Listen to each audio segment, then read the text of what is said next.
সেখানে চাহিদা খুবই বিক্রয় করা হয়েছে। সেইখানে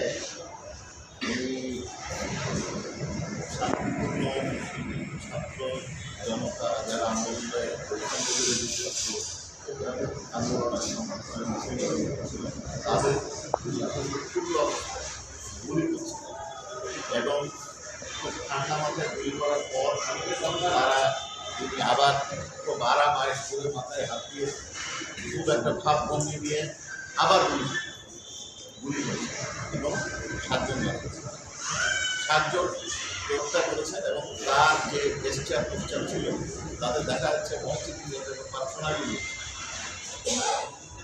এই ভিডিওটা ভাইরাল হয়েছে। এর প্রেক্ষিতে অন্য মামলায় সে ছিল, সেখানে গত 1 জানুয়ারি তাকে গ্রেপ্তার করার জন্য মাননীয় ট্রাইব্যুনালের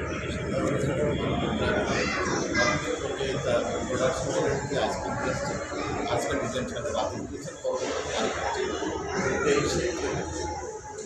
স্যার ওই 5 তারিখে শুধুমাত্র শুরুই না আরও বেশ কয়েকদিন দেখা গেছে তারা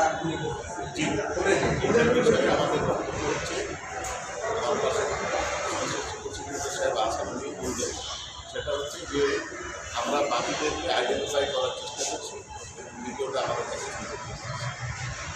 সেগুলি আমরা আইডেন্টিফাই করার পরে আরও কাজটা চালাচ্ছেন, চেষ্টা করছেন গ্রেপ্তারের বিষয়ে আমাদেরকে দিলে আমরা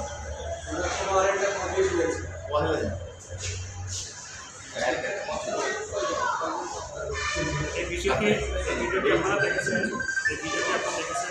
এটা ব্যাপক ভাইরাল হয়েছে। প্রাথমিকভাবে সুজন হোসেনকে শাহবাগ থানার মামলায় গ্রেপ্তার করা হয়েছিল। পরবর্তীতে আমরা 2025 তারিখে প্রোডাকশন ওয়ারেন্ট ইস্যু করার জন্য অ্যাপ্লিকেশন দিয়েছিলাম। মাননীয় ট্রাইব্যুনাল সেটা মঞ্জুর করেছিলেন।